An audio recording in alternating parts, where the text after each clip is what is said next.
I think the number one thing, more than anything, though, through this, I think some people try to make this way more complicated than it is letting them know that you love them. Occasionally meeting them and sitting with them for maybe a short meal. It doesn't need to be a long amount of time you spend with them, and it doesn't have to be often. But you're giving that connection so that when they decide they do want recovery, you're probably going to be the person that they're going to come to because they're going to trust you and they're going to believe that they're loved by you. I don't think meeting them where they're at means that you have to be a pushover or be super easy, because I'm not. I don't even think it's accepting their choices. The problem with tough love is there are a lot of loved ones who are under the belief they have to cut them off completely. I mean, they don't talk to them.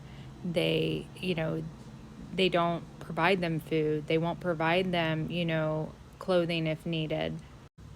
I was told by an interventionist basically to leave my daughter on the streets because the only option is she goes back to that treatment center that was unethical and treated her poorly.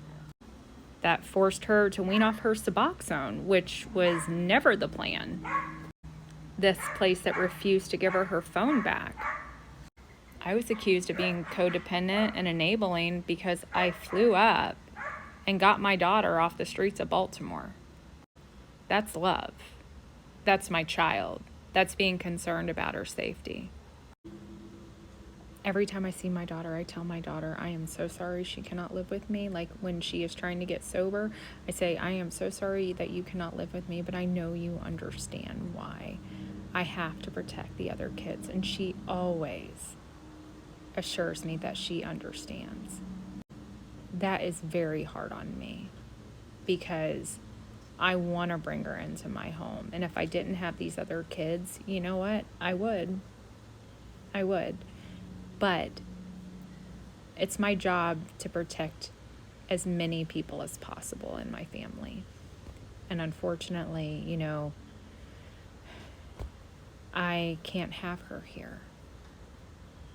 And it all comes from a place of love. It's a very tough position to be in.